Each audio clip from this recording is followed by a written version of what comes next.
insightful one. And our topic today will be on building international networks through SPE. So this is a session that will teach us how to widen our horizon, how to like go outside our box. So please just listen in, and while the speaker is on, if you have questions, please drop it on the chat box. I am looking forward to this interactive meeting, please. Next slide, Simon. Okay, so our agenda for today, we're going to have our safety briefing. We're going to have the opening remarks. We have a senior member of ours here who is going to give us the opening remarks, and we have the introduction of the speaker. And then, of course, we're going through our topic for building international networks through SPE, and we'll have to photograph, closing remarks, and that will be all. Don't worry, we're not going to take too much of your time. We know how lunch is important for every one of us. And trust me, our speaker of today is a very exciting one. So just sit back and enjoy the session. Next slide, yeah. So safety briefing. Please always ensure that you know your exits, have your fire exits. No, do not use your phone while you're driving. Please do not use your phone while you're driving, and be aware of your emergency evacuation plan. If you're in your office, know where the emergency evacuation plan is. Also ensure that if you're using a headset, you can also hear the fire alarm through your headset just in case. If you're at home, please be in a very safe and comfortable environment and be very aware of your surrounding. And so of course, we should know what the fire alarm sounds like. Be aware of your smoke alarms. Make sure the seat you're on is ergonomically sound so as to avoid, posture issues, back pain, or whatnot. Also ensure that you have adequate lighting in your room when you walk to help your eyes. And so know your emergency numbers. I mean, Nigeria, we have a couple of emergency numbers. Know them, know the location of your fire alarm, and muster point. Clean your surfaces frequently. So I mean, just typically be clean, be safe, be aware of your environment. So we're going to the opening remarks. Next slide, please. So we are going to, let me see, do we have Engineer Dumene on the call, please? Yes, good afternoon. Yes, good afternoon, sir. It's really, really nice to have you. Thank you for gracing us with your presence. Please, opening remarks is on you. You have 5 minutes, sir. Thank you. Okay. Thank you. I will not take up to 5 minutes. Thank you, That's everyone. fine. Good morning and good afternoon to everyone. I thank you to be part of this, our series.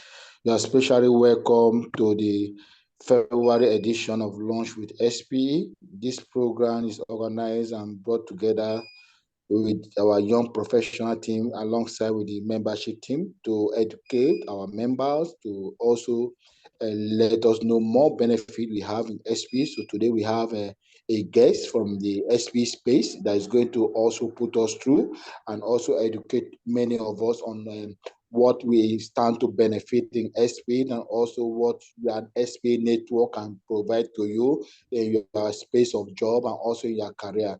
So I want to especially welcome every one of us on this call in this afternoon launch with SPE as you join and also listen to this dedication and also to this lecture series. I believe you enjoy more and also know what you stand to benefit in SP. SP space is a network space, is an educated space that can help you in your career, can help you in your academics. So anywhere you find yourself, I believe by the end of this session, you will never regret of joining this session. So also, if you are a new person, a new member, you've not joined SP, you've not logged in, also feel free alongside as this program go on. We are here to attend to you. We're here to take your questions. Also, we're here to be a backup to the speakers and also give you attention at any time you need it. So especially I want to welcome every one of you to this February edition. Stay safe, and as our moderator says, stay safe in your office space. Anywhere you find yourself, stay safe and stay very well. Thank you so much. Thank you for having me. Thank you so much, sir. That was a very brief and very on point opening remarks. So thank you so much, sir. Next slide, please. Okay, so drum rolls. It's time for me to introduce our speaker. So our speaker, his name is James Whitaker. He is a senior member, programs manager for the Society of Petroleum Engineers. He has a degree in philosophical studies from the University of Wales. He has his dissertation on environmental philosophy. Soon after graduating, James began a working career in event management with the Royal Society of Medicine. So after 3 years in the role, James was promoted to sole manager of all regional events across the UK and Europe. Having developed an excitement for regional activities, he then continued his career with the Petroleum Society of Petroleum Engineers, focusing on student and YP activities all over the world. He now has over 14 years of experience working in the membership sector, which involves hosting events, conferences, and managing ongoing initiatives that benefit a global audience. This has led to him being announced winner of the 2022 Best Digital Transformation Initiatives by the Association of Association Executives, and multiple opportunities to host presentations for other membership societies, including the International Congress and Convention Association. This has allowed James to and help other societies develop strategies across multiple sectors. James is an avid supporter of providing young people opportunities and platforms to showcase their talents and pursuing creative and innovative solutions to global issues. I mean, looking at this portfolio, it's so clear that we have the right person to talk to us today with all this experience. I mean, University of Wales, James, it's really, really an honor to have you here. Thank you for honoring an invitation to come to share with us your knowledge. It's nice to have you. James, you have the floor. Thank you very much, Melissa. Millicent. The honor is all mine. It's always a real pleasure talking about this stuff. I don't get to do it as often as I would like, so I'm really, really happy to be here with you all today. So thank you so much for inviting us. I'll just share my screen now, if that's okay. And if you can let me know if you can see that okay. Fantastic. Okay, so as it's just been said, my name is James Whitaker. I am the Senior Young Member Programs Manager at SPE International, and it's my pleasure to be talking to you today about building international networks through SPE. SPE is a really fantastic platform to do that, so I'm very excited to be talking to you about this today. Through this session, I'll try and keep it brief so we've got time for questions and answers at the end, but I will talk about my role and how I use networking in a professional context. And then I will be looking at why networking is a really important skill, and how you can use that, and what sort of benefits you can expect to see from it, and what happens if you don't use it. Then we'll talk more about building your own personal brand, and we'll look at some tips and tricks on how to network, and what sort of things you should be doing and things that you shouldn't be doing, particularly when you're at events or in professional settings. And then I will look at what SPE can offer you specifically, so different tools, programs, activities that you can participate in. And I'll also look at some non-SPE networking tools that you can use as well. And then this is a huge topic. There are lots of books about this. So I will try and summarize some very final tips and tricks, really quick things that you can do and take away and use straight away as well.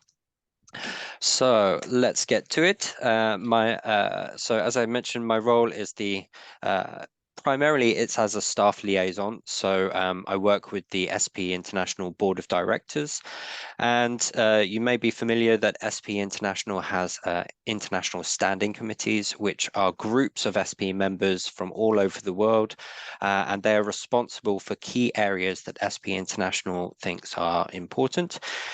So you may be familiar with all of the technical communities, drilling, reservoir, and all of the technical sections that go along with it. But SPE also knows that there are other areas as well which are very important, including student development, young professional development, and also soft skill development. And those are the three areas that me and my team are responsible for. So I work with the board to ensure that SPE as a whole is covering those topics and that the needs of our members are being fulfilled as best as possible. You'll know from SPE that we are an international society. All of our committees that we work with are all volunteers and they come from all over the world. And as a result, I have to very quickly be able to build up a good relationship with people that I may never meet, people that could come from anywhere in the world, have varying levels of commitment and time available to work on these projects. So I have to network incredibly quickly and broadly, and that really helps me gain a bigger picture of how SPE operates and also how different people can make the most of those different activities as well. So networking has become a really important part of my job. I also try and engage with other societies as much as I can. I look for sponsors, so that means networking with the industry itself and trying to build up relationships between SPE and the industry and use that to help benefit our members as well. So all of this is really dependent on good networking skills. So let's have a look into why networking is important. So the key thing is that the biggest mistake that everybody makes when it comes to networking is that they think it's something you don't really need. You can focus on your individual skills. You can build up an expertise. You can be better than everybody else in the room at the maths, at the engineering, at the problem solving, and you think that's enough. But in reality, no job is done in isolation. You will always have to communicate with other people. You will have to build relationships with other people. And even if you believe that you are the best and you want to control every element, doing that is often called micromanaging. It's not very nice for other people that you're working with, and you can quickly break down your relationships with other people. And what that does is it slows down your progress. It slows down the opportunities that may be available to you. So no job is done in isolation. Everybody has to work with other people, work with people outside of their team in order to get ahead and build up a great work. Even if you're considering an academic career, you still have to build up that relationship. You may have to find funding from external sources. You need the materials and things like that to do your projects. You may have to work with the industry to help sell your products or anything like that. So there's no job in the world that you can just do in complete isolation without relying on other people. So you need to have a really broad and diverse network in order to make that successful. Another big thing that people do is that they become a drilling engineer, they become the best drilling engineer, they network with other drilling engineers, and then that doesn't really help them because they already know what's going on with regards to drilling engineering. They're staying ahead of the curve within their own discipline, and by networking with other people in the same way, they're not really gaining anything new. But if you're a drilling engineer and you start networking with geologists, if you start working with reservoir engineers or management teams or health and safety specialists, you start understanding where your discipline fits into the wider industry. And that becomes really, really useful. That helps you predict when things might go wrong in a project, because you're no longer just focused on achieving one specific goal. You understand the impacts of those goals and how that may affect the efficiency of other teams that you'll be working with. So by having a large network, an open network, you get to learn about all of these different areas of the industry. And that can open up new opportunities for you, because you're not just depending on other people who have the same expertise as you. You understand where those opportunities can grow. It's also your chance to be remembered. It's a really fantastic opportunity to get to meet people face to face. We don't get to do it as often as we like, and I'll talk a bit about how you can network better online as well. But being remembered is a really key thing. One problem that many people feel when they're at the middle of their career is that they're doing all the right things, they're achieving all their targets, but they're not being seen by anyone, because often if something is working well, it's forgotten about. You only get noticed if you are very vocal about what you're contributing, or you get noticed for the wrong reasons where you're a problem that needs to be solved. And for most people, they are neither of those things. They are people who are getting their job done, they're successful, they're achieving their tasks, but they're not getting noticed. So networking is a way of showcasing your achievements and being remembered by other people that may be able to offer you opportunities later on. Another big mistake that people make when it comes to networking is that they treat it like a job interview. So they will go to an event, they will go to an exhibition floor, they might go to a local company, and they'll immediately start talking about jobs. Can you hire me for this? Can you do this? And all you're really doing is putting a problem on somebody's table. You're coming with a problem and expecting them to provide all the solutions. That's not what networking is about. Networking can lead to jobs later on, and it's also fantastic practice for job interviews, questions, talking to people in more senior positions and getting used to that kind of communication. But it's not an interview, and you shouldn't be going to people specifically looking for something from them. That's not what networking is about. It's about sharing knowledge with each other, showcasing what each other do. And if opportunities arise from that, that's fantastic, but that isn't your end goal.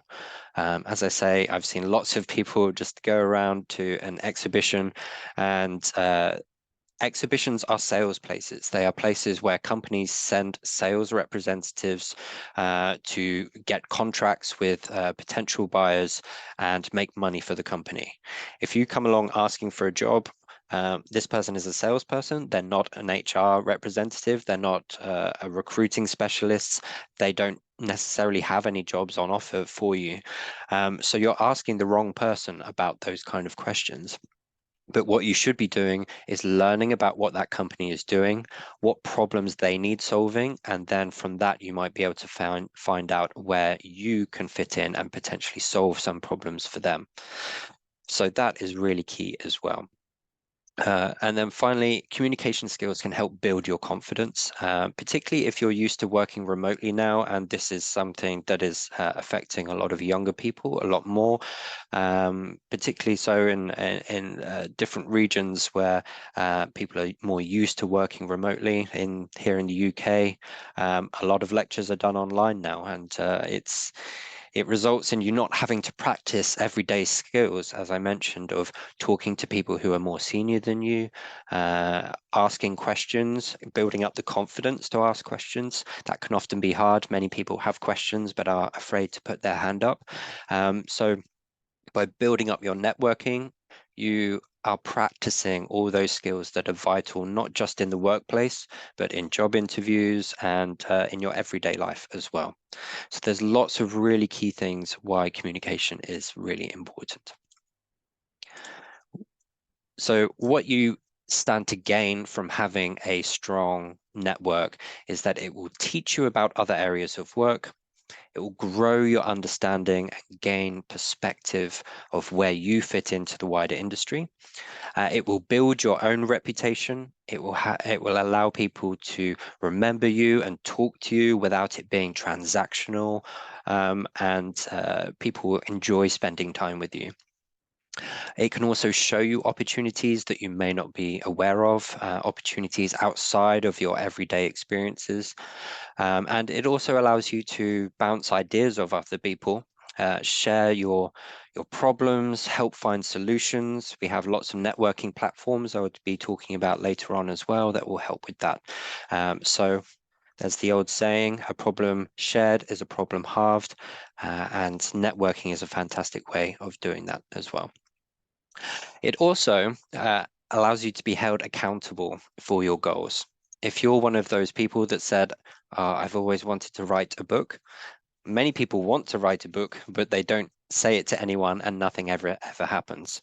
If you go to a conference and you say, oh, I'm thinking about starting a book, and you say that to some people, then the next conference you bump into that person, and what are they going to ask you? Oh, how's your book coming along? And then you immediately feel, oh, I should be working on this. And it adds that accountability, because you're being more vocal about your goals.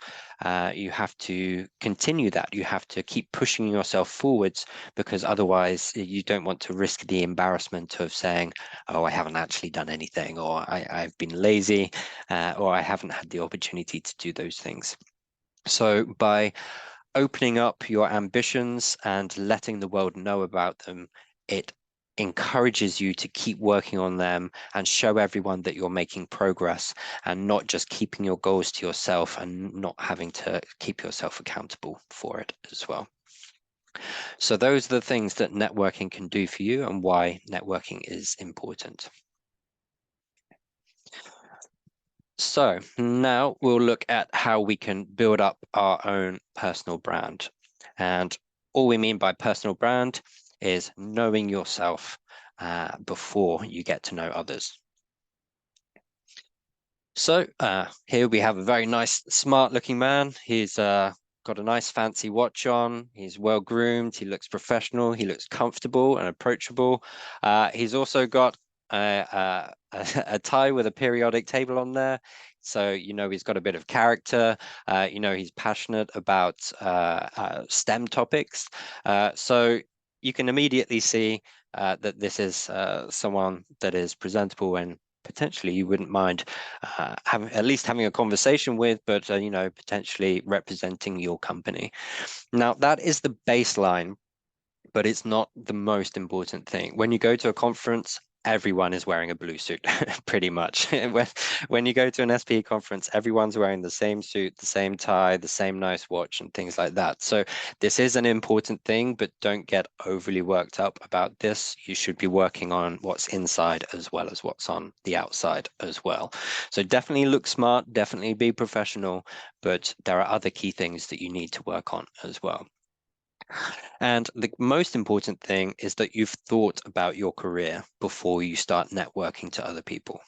Again, networking isn't about bringing your problems to someone else. It's showing the opportunities that you can give to them. So you need to know yourself, because when people start asking you questions like, where do you want to be in 5 years, or you know, those kind of questions you might get in an interview, or what problems are you working on at the moment, what are your aims, what are your goals, what are your passions?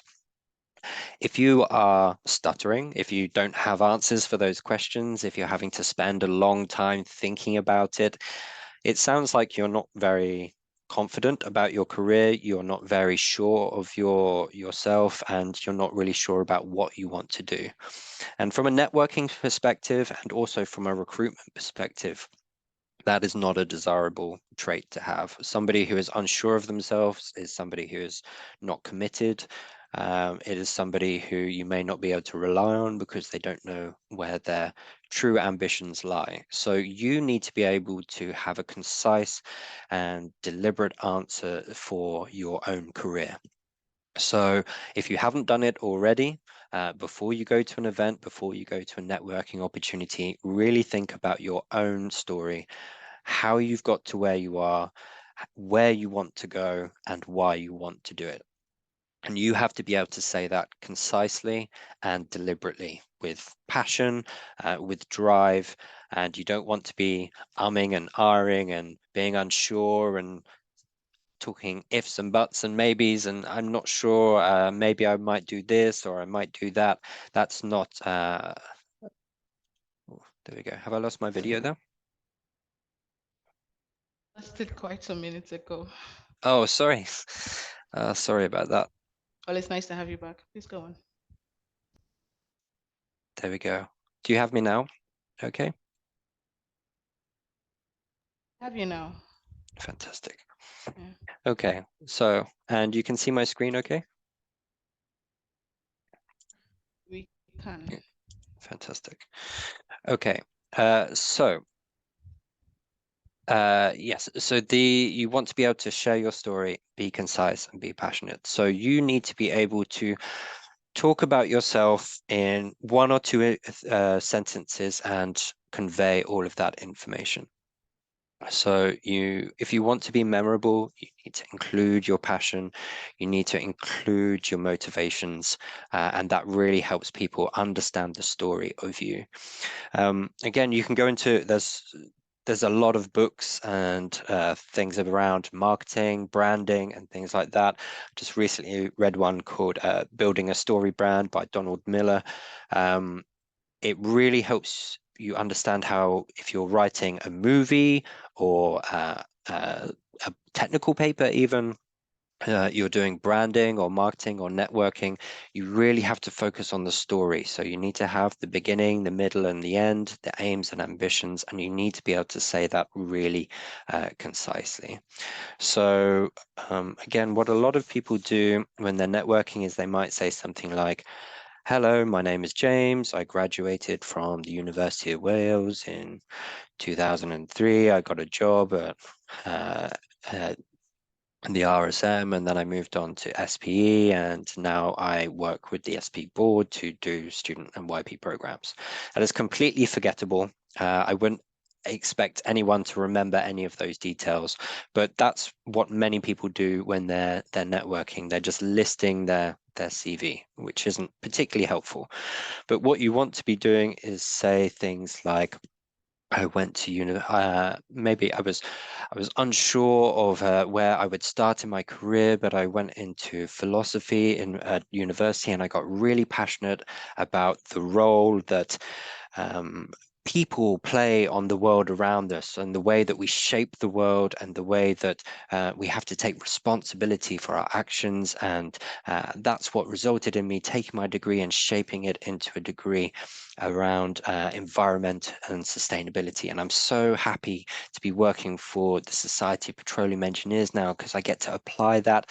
And I really hope in the future I will make a big difference in how people take responsibility for the environment. Now, what I said originally when I listed my CV, that's very forgettable. But the way I've just described myself now, it's all the same information, but you get a much better understanding about my passion, my drive, what I'm hoping to achieve.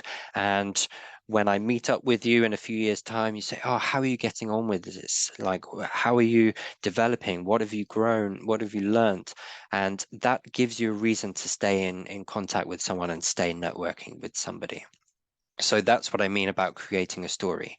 Both of those two statements, they only took a minute or two to say, but one really gives you a much better understanding about where somebody is going and what they're trying to achieve. And that helps other people understand how they can support with that journey. Okay, so a few other things to remember is always to be professional. This, I always think, is a it almost doesn't need to be said, but as I'm getting older, the more I'm realizing, yes, it definitely does need to be said. I get lots of messages over WhatsApp and things like that, people asking for scholarships or something like that, but they're talking as though we've been friends for years. They're not using correct spelling or grammar, and they're asking for thousands of dollars of funding. And it's very unprofessional, and it makes me feel like this person isn't prepared and they're not taking this opportunity seriously. So if I was looking at hiring somebody and they acted in that way, I would think this is how they're going to act in front of potential clients. This is how they're going to act to my boss. So I have to be very careful of those things. So do remember, when you're networking, it is a professional activity. So you do want to make sure that you're always professional.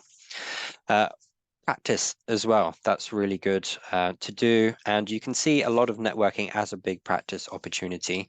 It's a way of ensuring that you meet people, you can practice talking to people. Most people you will never see again. So treat it as practice, but always imagine that you will be seeing that person maybe in 6 months or maybe a year. And finally, please don't pretend to be something that you're not. It becomes very apparent very quickly. Do let your personality shine. If you're a friendly, bubbly person, be friendly and bubbly when you're networking. You don't need to hide that. If you're a serious person that's very focused on processes and the rules, you can let that shine through that as well, because you want to show how you can help other people, and pretending to be something you're not does not help you achieve that. So, sorry, I almost missed a slide there. Okay, so the next few things is more about putting that into practice. So we're looking at the goal of networking here. So what we're actually trying to achieve when we're networking. So networking means you need to know the answers to these three things. So we talked about the why behind this before. You need to create your story. But at any point of a conversation, you need to get across what your goal is, what's stopping you get your goal, and what will happen if you do get it, and what will happen if you don't get it. This is basic storytelling rules. If you're watching a movie or if you're reading a book, you always need to know those three things. If you don't know those three things, you may start to lose interest. You may find it difficult to remember that person. So you should be trying to get this information across, but also, most importantly, you want to be finding out this information from the other person. Networking is a two-way relationship. It should not just be about you showcasing yourself, but you also need to be learning from somebody else as well. So you can do that with a few things. You can firstly summarize all of those answers, your elevator pitch. So this is like the story I was telling you before. You should be able to practice and have a 1-minute description of yourself that really is memorable and conveys what you're offering to other people. You then want to start asking questions, such as finding out what people's problems are, and what things that they're working on, and what things they're passionate about. That will really help you build up a relationship with somebody. It helps break down those barriers. It's no longer transactional. It's more supporting each other. Once you know what their goals are and they know what your goals are, that can help you find the common ground. And then once you know that, you can start helping each other. So if somebody is working on a problem that they just can't fix, they're having to meet sustainability targets and they just don't know how to do it, they haven't got the experience or the resources to do it, but that's something that you have a background in, or maybe even better, you know somebody who is, if you don't have those skills, you know somebody who does know those skills, and you can share that information and pass that on and create a solution for a common problem that you have. So you want to solve the problem. You don't want to be the problem. As I mentioned, a lot of people go to networking opportunities and they say, here I am, do you have a job? When you're doing that, you're bringing a problem to somebody who didn't have a problem before, and that automatically sees you as a burden. And that's not something that you want to be seen as. You want to be seen as someone who's providing you a solution. So always try and find out what other people are trying to do, and then show how you can be a part of that solution as well. You should be looking to guide people and help them, not necessarily get them to save you. You're not looking for other people to be your savior. You're looking to help them. And then finally, you need to set up a line of communication, and you need to keep that conversation going. If you want to have successful networking, always try and get their contact details, and then maybe after you've met, even if you don't have any particular actions to follow up with, send a quick email saying, I really enjoyed meeting you at NACE. It was really good fun. I hope to catch up, and good luck with your sustainability problem. Do keep in touch. Sending that email means that if somebody thinks about you in the future, they can automatically search for you. You've included the name of the conference and maybe the date in your email, and that makes it very, very easy for someone to come and find you later. So do keep that line of communication open, and keep that line of keep that line of communication open. It's as simple as that. Okay, so now I'll look at tools that you can use to build your network. So we have SPE tools, and then we have some regional tools as well that I'll be talking about, and then there'll be some non-SPE tools as well. So depending on what you're trying to achieve, there are lots of different opportunities here. So I will just briefly go over these. But you really need to think about your own situation, what you're trying to achieve, and then hopefully you'll be able to see which of these tools are most suitable for you. If you, there is a QR code here that just takes you to the SPE membership page of the website, and from there you can find out all of our programs and resources that you can get involved in. These are some very direct ones relating to networking. So I'll focus I'll focus on these. The first one, the Career Pathways Fair, we have the virtual event coming up in just about 2.5 months' time. That is an online conference that allows you to speak to professionals who are working in a specific field in the industry, so that you can have quick-fire networking. You can do that through chat discussions. You can have that through virtual conferencing, and you can set up meetings and keep those conversations going. The fair also includes presentations. We're working with Chevron to talk about their job opportunities. We're also working with RigZone, who is a oil and gas recruitment company. And we also have all the resources SPE has to offer as well. It's a really fantastic opportunity. It's free, it's open to everybody. So I really do encourage you, if you're trying to learn more about what direction you want to take your career in, you can do that as well. Next up, I know Port Harcourt is very active in this area already, but the Ambassador Lecturer Program is a really fantastic way for young professionals to go out there, gain some experience talking to students about their own experiences, and it really builds on all of those skills I've been talking to you about. So you have to be able to summarize your career, you have to talk about the future of the industry and your position in it.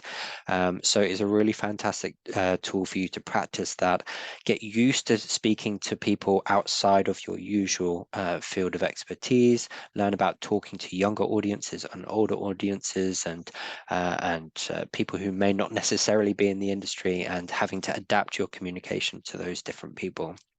So it's a really fantastic tool. So for any young professionals out there, do go out and do those opportunities as much as you can, because it really helps hone those networking skills. We also have lots of student competitions. So many people focus on the big ones, Student Paper Contest and Petrobol, but there's a huge networking side of that. So it gives you a reason to go to events, to meet people, particularly when these activities are in person. There are lots of networking going on around those opportunities. It also puts you in front of an audience. So it shows your dedication to other people in the industry. It shows that you're committed to what you do. And it also shows off your technical skills as well. So you may not think you're networking, but actually the judges are watching you. They see your face, they hear your name, and then if they ever meet you in the future, that they've built up that story. They've seen your journey already. So it's a fantastic opportunity to gain some recognition and have something to start a conversation with somebody else. As I mentioned, I work with a few different SPE international standing committees. The Student Development Committee is one, but there are many, many more, and they are all volunteer positions. So if you want to build up a really good relationship with somebody, join a committee with them, start working with them. It's a fantastic way of meeting other people from around the world, have a real reason to stay in contact with each other, build up a relationship with each other. And then after a year or maybe 3 years, you leave that committee, you will find that you're still staying in contact with those people. I think that is one of the key underestimated ways of networking within SPE. There are also our international events. So it does cost money to attend. I know it's difficult, but the networking opportunities at these conferences are unparalleled. They're a really fantastic way of meeting other people who share the same interests as you, but who come from all over the world. So it's a fantastic way of doing that.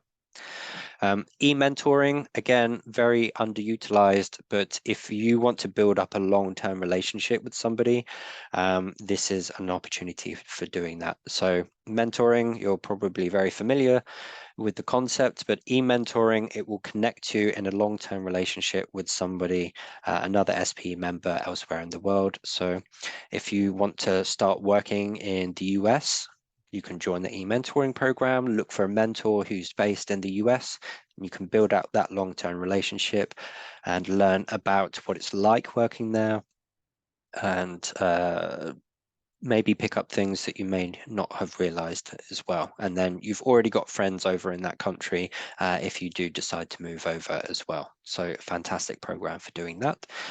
And also finally, volunteering in general. If you participate in an event, again, it gives you a reason to show your dedication, show that you are passionate about what you do.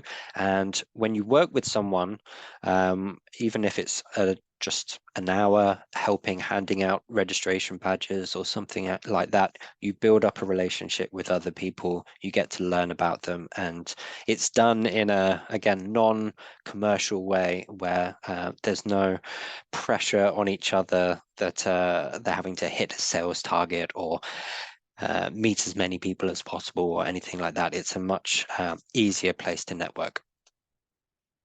Okay, so those are the international tools that we have set up. There are lots of other things as well you can do. You can network in any opportunity you need to. So those are the key ones, but there are networking opportunities everywhere.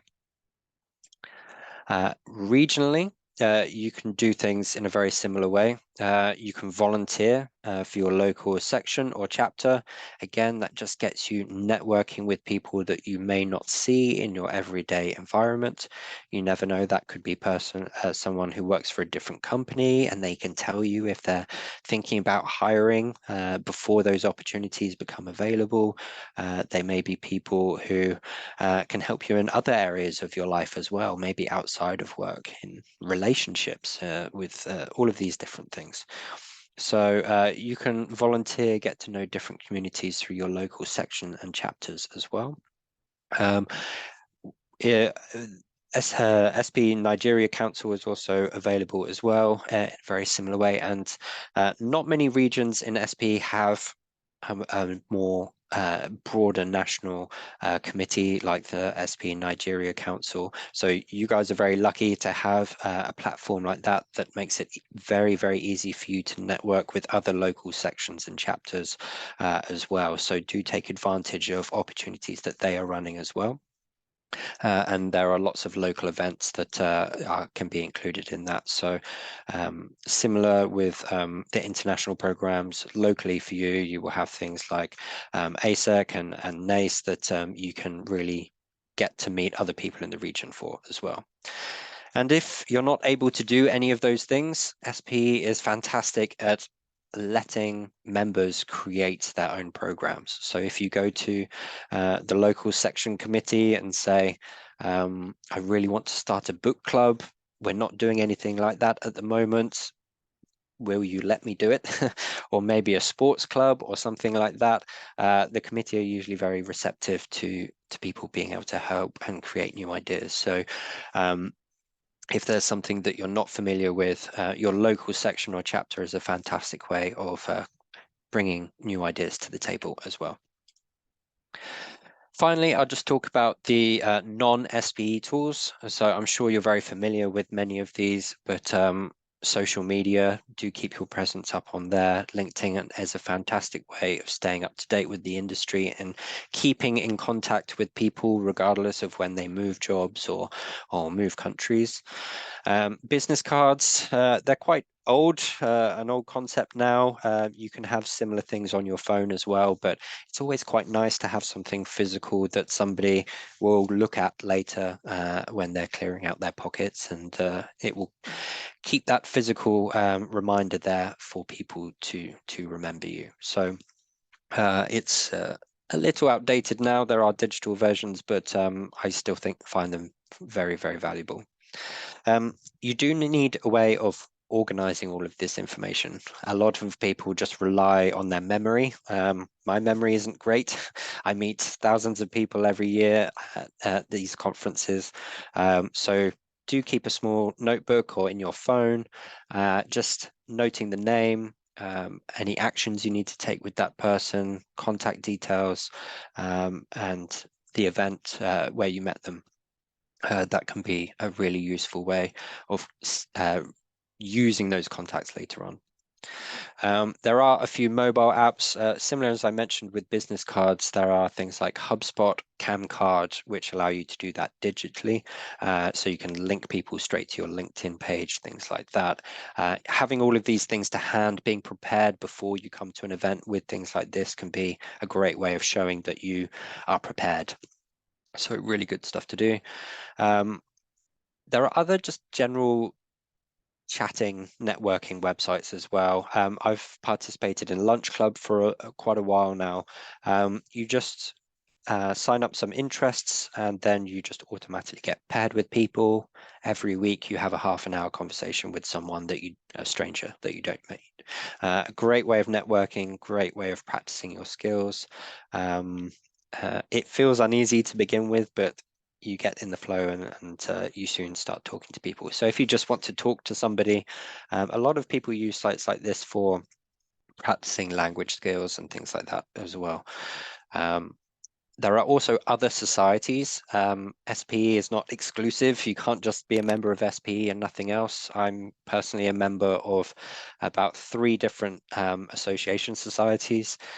So if SPE isn't helping you, if you're looking into data science and you want to get some more information on data science that SPE can't quite do for you, you will find other societies or geology societies or midstream societies that might be able to help you in other areas as well. So do keep your mind open as well. There are other social activities, sports events, church, other events, music, anything like that. They're all good networking opportunities, and you never know who you're going to bump into. And as I say, you want to keep a broad network of people as well.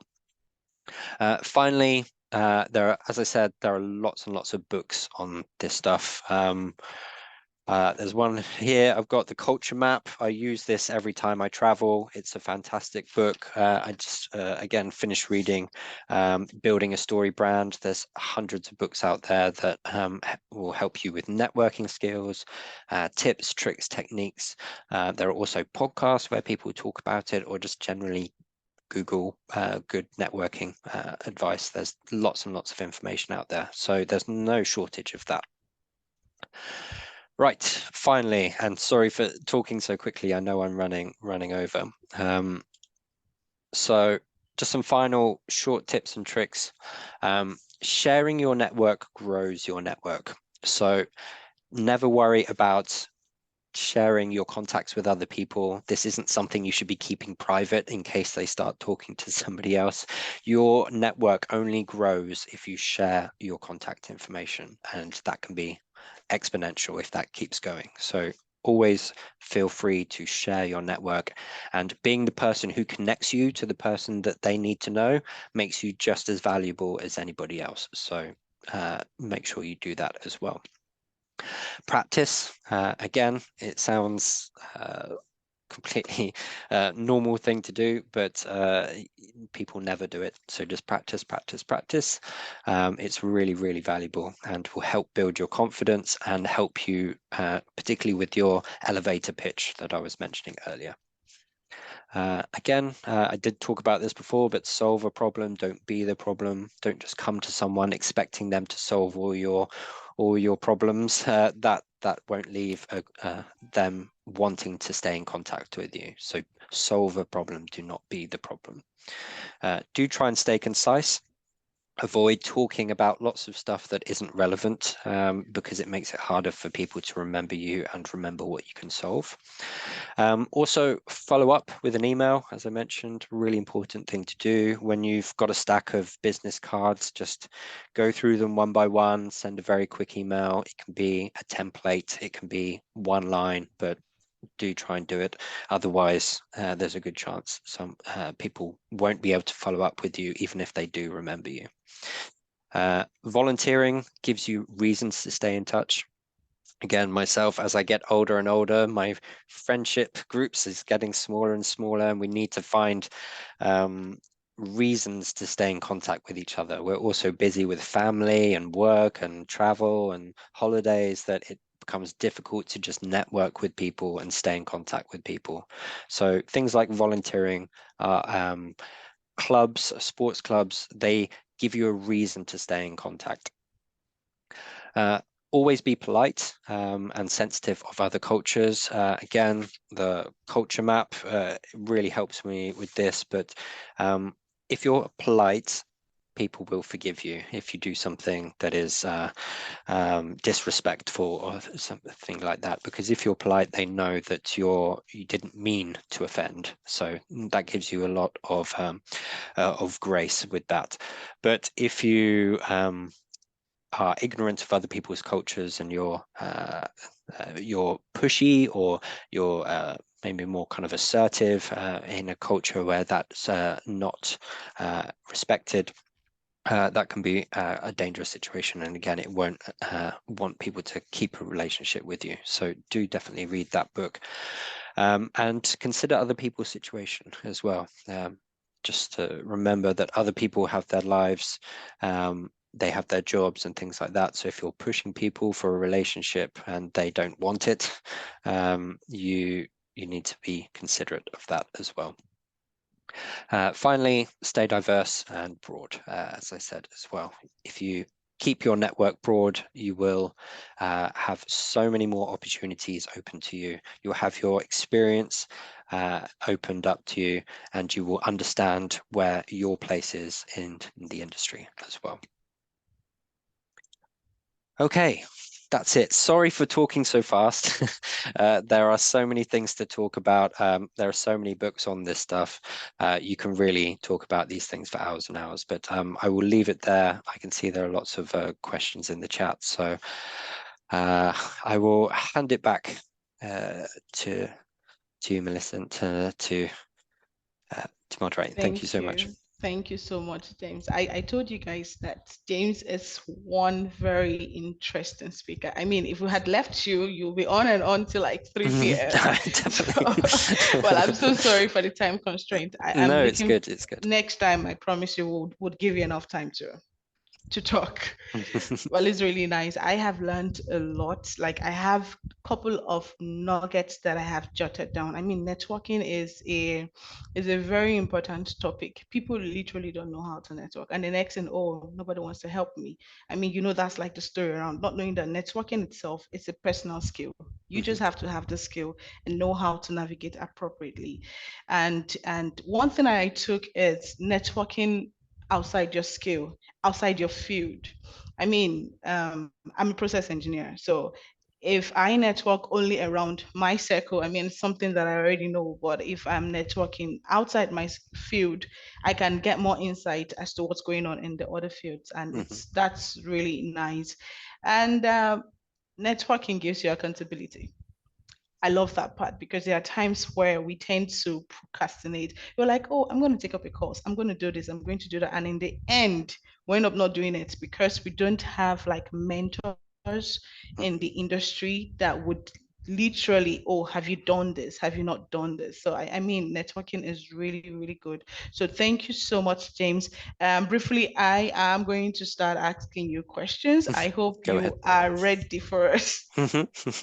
So my first question is, what role itself does, cultural awareness play in building effective international networks within the oil and gas? I mean, we're talking about the oil and gas space, and we have cultural diversity. I mean, how we are here is different from how it is in other countries. So, like, is there any cultural awareness we need to be aware about in networking internationally, so we don't probably infringe in people's space, come off as rude? Like how do we balance up the international space? It is a really, really good question. And there's not just cultural awareness to be mindful of, but industry awareness as well. So if you're talking to somebody outside the industry, you have to network in a very different way. But I'll stick with cultural awareness for now. As I mentioned, that book, The Culture Map, was my Bible for this topic. I've done whole days just on on this topic, but they break it down into people who are assertive and people who are passive, and also people who can be emotional and people who can be more blunt and technical. And every culture balances these two things differently, and there's no right or wrong way, and it's also relative as well. So if you come from a culture, Germany is a good example, where everything is very blunt and very technical, and if it's not related to the subject matter, it won't be discussed. You can talk openly and bluntly, and people should be expected not to take offense to things like that. If you compare that to a culture like Latin America, that is much more emotive. You expect people to talk with passion, and that to be a part of it.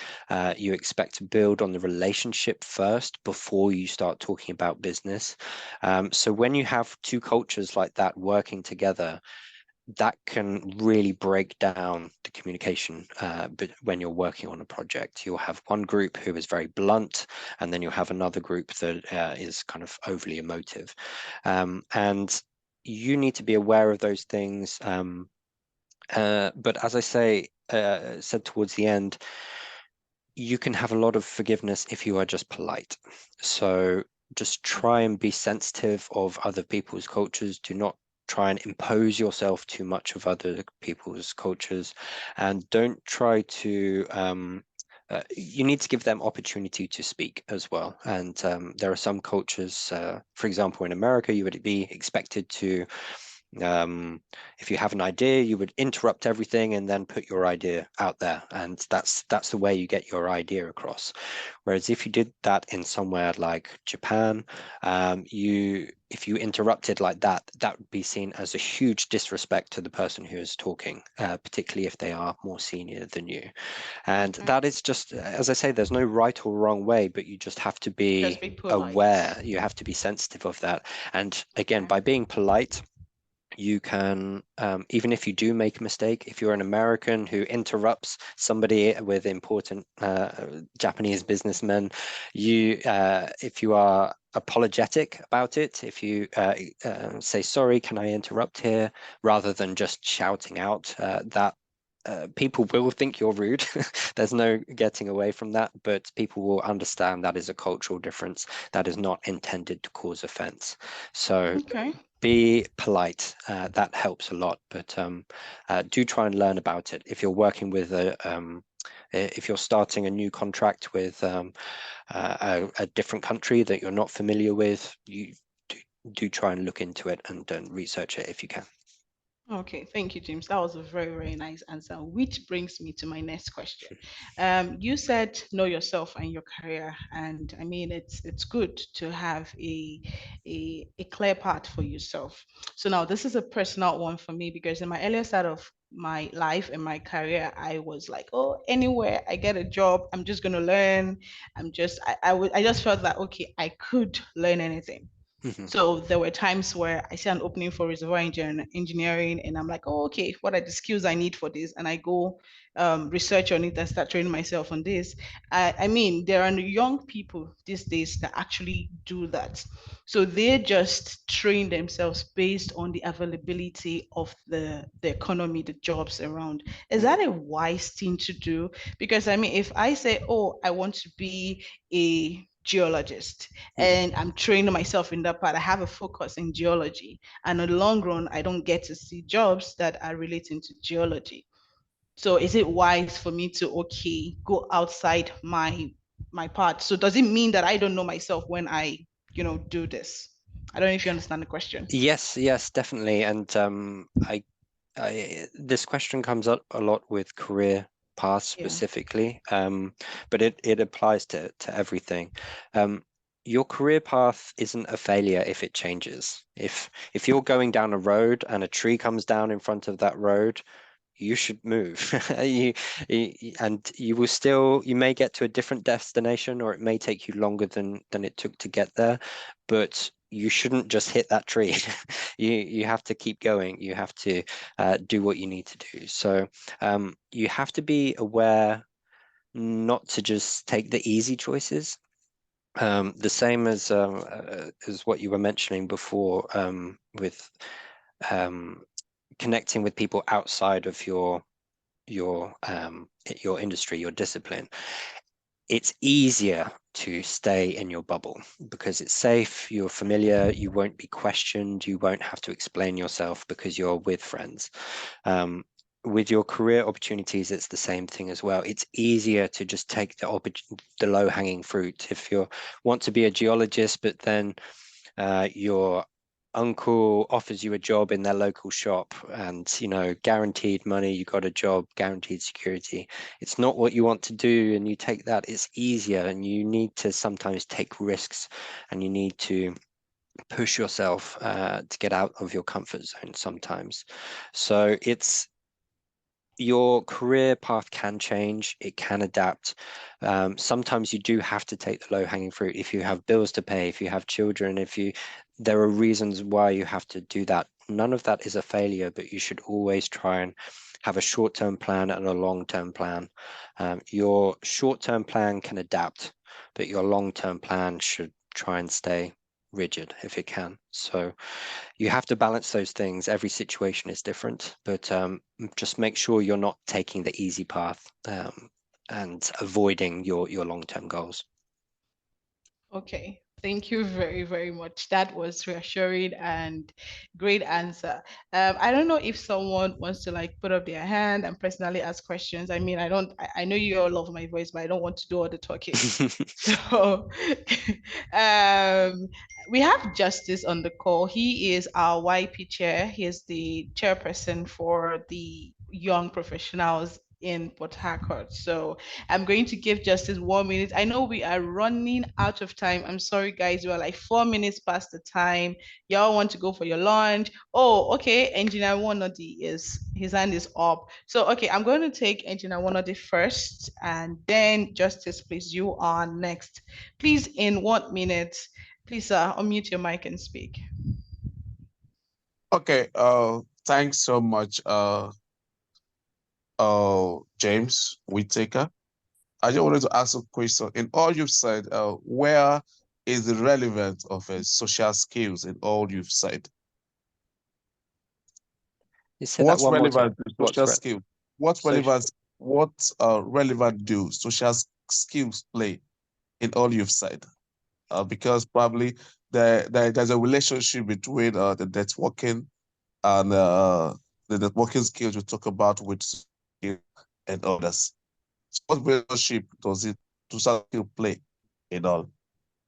It's a combination, I would say, of two things. Like the most important thing is your communication skills, I think.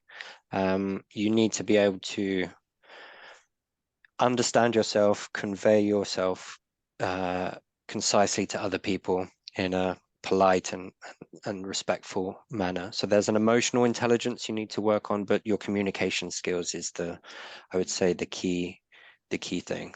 Everything else may adapt to your situation, like what programs you use, what tools you use, which events you go to. All of that may change, but you need to always have good communication skills. Does that answer your question? Okay, thank you. That's fine. Yeah, that's true. Social skills are very, very important. I mean, you need to have the social skill in your career, even in your workplace, for you to rise up the skill. You can't just be so introverted, and there are times that people may not know the extent to what you can do, your capabilities, your abilities in your workplace. If you're not sociable, if you don't know how to interact with the boss, know when to, oh, okay, come up with a solution. And also social skills are very, very important, not just in our career, in networking and all. Thank you, James, for that answer. It was a very, very good one. Justice, so you have 1 minute. Okay. So thank you, James. Thank you, Millicent. Yeah, I really, please confirm you can hear me. Yeah, we can hear you. Okay, so I really was the section that, you know, when this whole section actually started, the mails and the James were just responding. I knew that we're in for a ride and in for a very good time. Yeah, so thank you, James. So actually, I think it all boils down to yourself, right? So whatever your career path will be like. We talked about when Millicent asked the question about if you probably want to switch jobs or something, or even switch. Yeah, it's just you need to know yourself first, because that's what determines the short term and the long term, and that's what determines either you go for the money or you go for the skill and the career. Because sometimes you go for the money and you get stuck. Probably after some time, and you now start asking yourself why you made those questions. So I learned a whole lot, and I'm very sure all the young professionals on this call, yeah, should be able to just take time, actually look at themselves and actually plan what they want to do. And thank you so much, James. Yeah, thank you. Thank you. Back to you, Millicent. Okay, thank you so much, Justice. Thank you very much. I'm very sure we all have learned a thing or two on how to network effectively, how to make friends, and how to be relevant. I'm going to call on, well, James, thank you so much. I can't stop telling you thank you. Thank you very, very much. And I'm going to call on Dr. Ima Agaye. Are you on the call, please? Can you give us some closing remarks? Dr. Ima. Dr. Ima is one of our senior members. Let me see if he's on the call. Is he still on the call? Okay, I don't think he's still on the call. So I am going to give it to Dorcas. Hi, Dorcas. Closing remarks are on you. Oh, wait, Dr. Ima is still on the call. Sorry. Dr. Ima.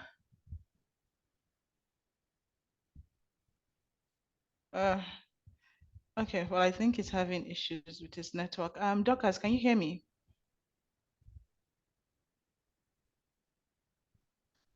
Am I being heard? Yeah. I can hear you. I just want to be sure. Dorcas, are you on? Okay, okay. Hi, good afternoon, everyone. I was having issue unmuting my mic because of security settings. Thanks. Briefly, closing remarks. Okay, sure. Thank you, Mr. James. Thank you. I was glad to be here. One key thing I learned was being polite. If you're polite, it's easy for you to be forgiven.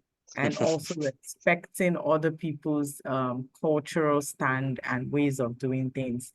And of course, every other thing you said was top-notch and on point. We sincerely do appreciate the time and the knowledge shared. Thank you so much. And thanks everyone for joining the call. Please, let's take this nugget seriously and ensure to practice them, especially the one he mentioned about when you meet people, do take the time to send them an email or a message or, something. Just make sure there's a follow-up with it and not just collecting contacts and piling them up. So thanks so much, everyone. And well done, Millicent. Great moderation. You are already putting up your networking skills, I can see. Well done.